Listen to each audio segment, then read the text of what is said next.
Zenimax and book publisher BookBreeze have resolved their legal dispute over the Redfall trademark. The two companies came to loggerheads in February after Zenimax attempted to trademark the word Redfall, which is also the name of the BookBreeze published sci-fi novel series, from Arthur J. Falconer. It's thought Zenimax-owned developer Bethesda Studios was looking to use the name in its upcoming Elder Scrolls title, which was unveiled at E3 2018. Worried about the confusion that might cause, Falconer asked BookBreeze to take legal action on his behalf. Having failed in his own attempts to contact Zenimax, it looks like that was enough to grab the attention of Zenimax, and both parties have finally committed to hash out a mutually beneficial resolution. Zenimax made it incorporated, and BookBreeze are pleased to announce that they have amicably resolved a pending trademark dispute related to the Redfall trademark, reads a short statement. While the specific terms of the agreement are confidential, the parties believe that resolution of the matter is mutually beneficial to both Zenimax and BookBreeze, and their respective fans. Over 150 developers participated in a protest at Riot Games yesterday that aimed to end the inclusion and enforcement of forced arbitration clauses found in the company's employment contracts. The protest follows a series of events at the League of Legends studio that include last year's report on toxic workplace behaviors from Kotaku, gender discrimination lawsuits from several former employees, and Riot's recent motion to force some of the women suing the company into settling the matter in private arbitration. Staff moved to organize a walkout, whilst the arbitration motions came to light by way of another Kotaku report on the company's behavior. Riot Games responded by agreeing to give new hires the option to opt out of mandatory arbitration for individual sexual harassment and sexual assault claims, following the end of current litigation. But, for existing employees, said that it would only commit to heavier amounts on expanding the scope and extending this opt-out to all rioters.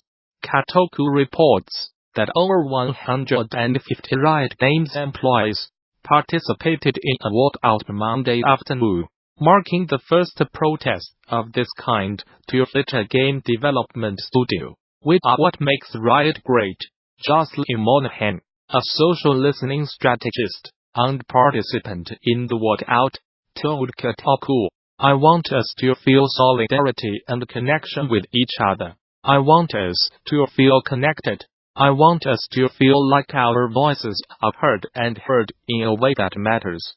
Developers, both those at Riot Games and those standing in solidarity with the protest, took to Twitter to voice their support for the message of the walkout.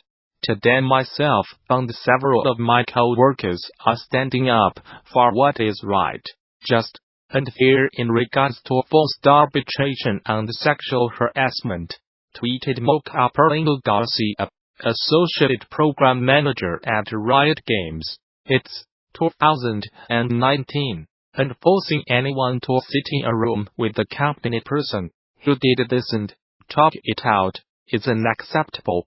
Clearly I love this place. It's in my username on most platforms. It's part of who I am. That being said, the place I love is better than this.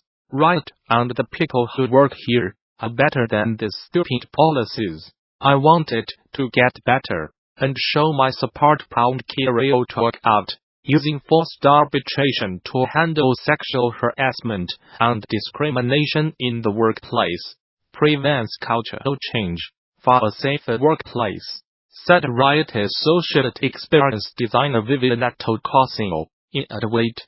"Quietly resolving assault and discrimination allegations protects those in power while forces victims into silence. Some of the critics leveraged against the company feel unreasonable are unfair to me, others entirely correct. All come from a place of genuine hurt, and we owe it to each other to be kind, listen, and do the work of improving. Solidarity first and foremost. Riot work out. At the time of the protest, Riot Games issued a statement to Kotaku saying, "We respect rioters who choose to work on today, and will not tolerate retaliation of any kind as a result of participating or not." Kotaku notes that many of the developers it spoke to were weary of retaliation. Despite Riot's comments, Monahan also made the announcement at the end of the protest that studio leadership had until May 16th to make a commitment on the subject of status. First, arbitration concerns are the what organizers would move toward further action. Laura Soto is line producer and out at Paris-based Playdigious. First of all, before anyone asks, yes, Dead Cells will be a premium mobile game. It is a premium game on PC, on consoles, and it is a premium game on mobile. No argument here. 1 year ago, Motion Twin, Dead Cells developers, entrusted us to take on the challenge of bringing Dead Cells on mobile, and granted us full latitude. It was a big day for Playdigious since Dead Cells won several prestigious awards, got some amazing coverage, and of course a lot of players and us loved the game. What a challenge, and some pressure on our heads. When we started working on Dead Cells, we could not even imagine what challenges were waiting for us around the corner. However, we have tackled challenging ports before. We previously worked on Shiro games, Volume 2, a complex 2-hour-long RPG. Even its developers did not believe it was doable on mobile, due to its complexity. But we did it. Now that you have got the setup, here we go. How do you port the precise, frenetic, action-packed, controller-centric Roguelania game, that is Dead Cells, to mobile on tablet devices that utilize a single touch screen? The first thing we did before anything else was to make sure the game could run on mobile devices. We made a very rough first build, without controls or anything, just to track performances and see if there were any technical blockers. Spoilers, there were not. A Switch version was also in the pipeline, so we were not that worried about it. The thing to know about mobile nowadays is that mobile devices are way more powerful than what a lot of people expect.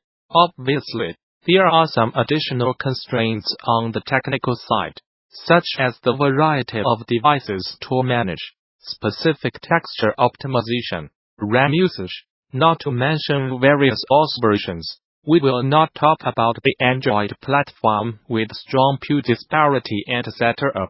However, generally speaking, high-end mobile devices nowadays are very close to Nintendo's, which in terms of technical power.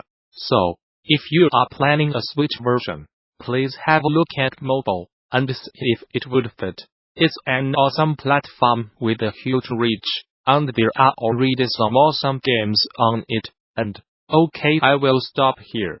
This is for another article. Sorry, but I do love mobile. Let's get back to Dead Cells. So, there were no technical blockers. We will not talk about the Hex Heaps engine here, and that's not my place to do so anyway. I am not saying this was easy, on the contrary. It was a very difficult task, but not impossible. Porting a game, specifically on mobile, is not trivial. It does require some hard work, and I am still really impressed with the work our developers are doing. However, with a little experience it gets easier.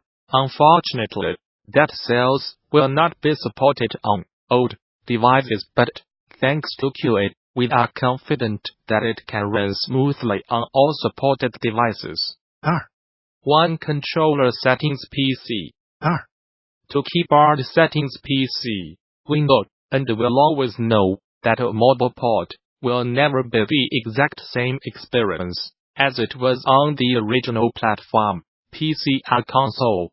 For Dead Cells, the main challenge was to take all the controls and find a way to make them enjoyable on mobile. Now that the first build is here on the works, it is time to start thinking about the UX and do some mock-ups and tests. Where should we start? On Dead Cells, one of the key features is movement.